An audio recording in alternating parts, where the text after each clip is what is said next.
this passage, we will use it to answer question number 19, question number 20, and question number 21. We are going to read the passage and use whatever we are going to comprehend from it to answer question number 19, question number 20, and question number 21. Let us read the passage. The instruction is, use the following passage to answer questions below. The passage: we have led the moose to the green pastures near the brook with a view to guiding them to feed until they develop the appetite for sipping from the foundation of the literary world. Really, we cannot and we do not need to force the moose to drink.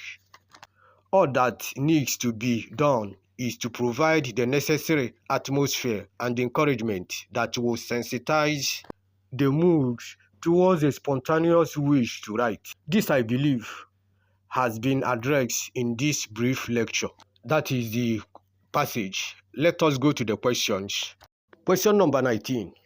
The passage is dash in nature.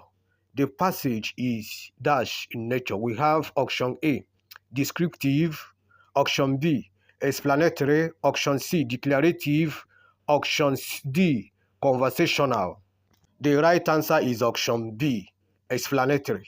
The correct answer for question number 19 is option B, explanatory. Question number 20. The moves in this passage are those the writer referred to as the moves in this passage? Who are those the writer referred to as the moves in this passage? Option A, animals.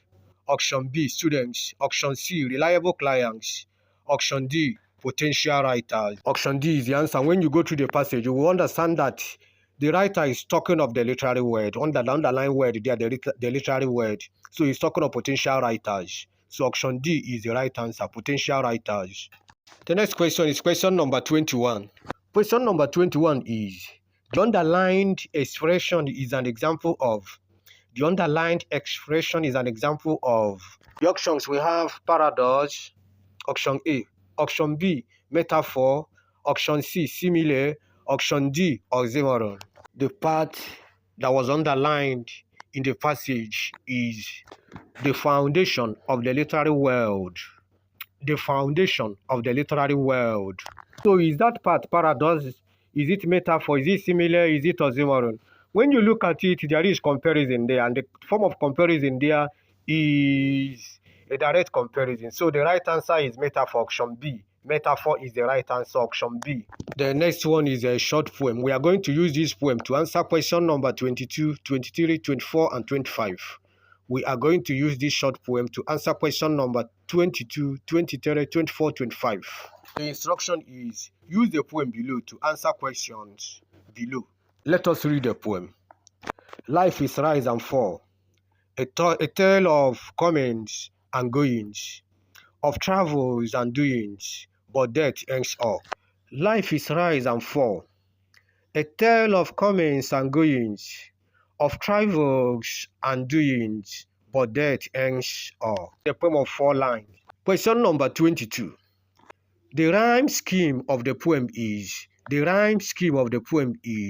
Option A, A, B, B. Option B, A, B, A. Option C, A, B, B, A. Option D, A, B, A, B. A, B, B, A is the right answer. Fall. And the last line there, all.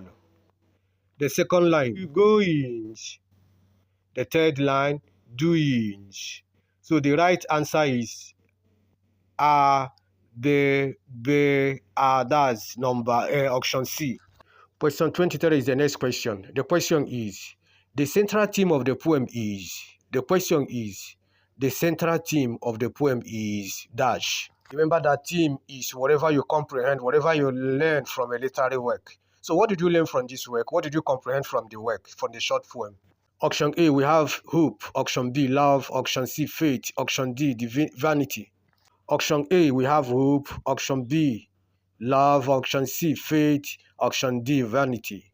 Go through the poem once again. Life is rise and fall, a tale of coming and goings, of travels and doings, but death ends it all. So he's talking of vanity. The right answer in question number 23 is D, vanity. Next question is question number 24. The question is, the tone of the poem is that of, the poem is that of dash. Option A, resignation. Option B, anger. Option C, sorrow. Option D, command. Let us explain what I mean by tone in poetry. In poetry, tone refers to the attitude, feeling, or emotional stance conveyed by the speaker or poet towards the subject matter, audience, or themselves.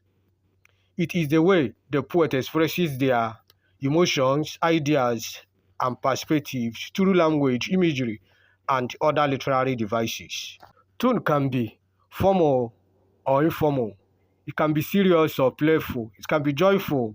It can be sarcastic or ironic, angry or passionate, humorous or witty, critical or satirical. The tune of the poem is option A, resignation. The tune of the poem is option A, resignation. Next question is question number 25. Question number 25, the question is, the type of rhyme in lines 2 and 3 is dash. The type of rhyme in lines 2 and 3 is dash. Let us list what we have in the options. Option A, we have alternate. Option B, internal. Option C, media. Option D, couplet. Option A, alternate. Option B, internal. Option C, media. Option D, couplet. Let us explain the meaning of those items we have in the options. Option A, alternate. Alternate rhyme. Another word for alternate rhyme is cross rhyme or interlocking rhyme.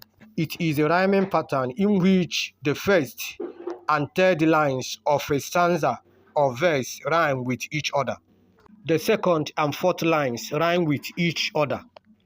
This creates a rhyming scheme of A, B, A, B. The first and third lines are A rhyme. The second and fourth rhyme, B rhyme. Let us also explain what I mean by internal rhyme. Internal rhyme is also known as middle rhyme or interior rhyme. Is a rhyming pattern in which words within a line rhyme with each other, but not at the end of the line. The rhyming words are topical within the middle of the line, hence the name internal rhyme. The rhyme can occur between words that are close together or separate by a few words. The next is media rhyme. Media rhyme is also known as middle rhyme.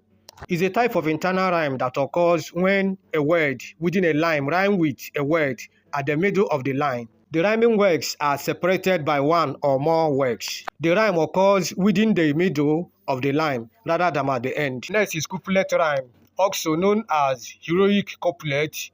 Is a rhyme pattern in which two consecutive lines, a couplet, rhyme with each other. The lines usually have a similar meter or syllable count. The rhyming words are topical at the end of each other. Couplet rhyme follows the rhyming scheme of AA, where the first and second lines are A rhyme. The right answer is option D, couplet. The right answer is option D, couplet. Going by our explanation here, you will find out that the right answer is couplet, option D. We see that line 1 and the last line, that is the fourth line, rhyme, while line 2 and line 3 rhyme. So the right answer is couplet.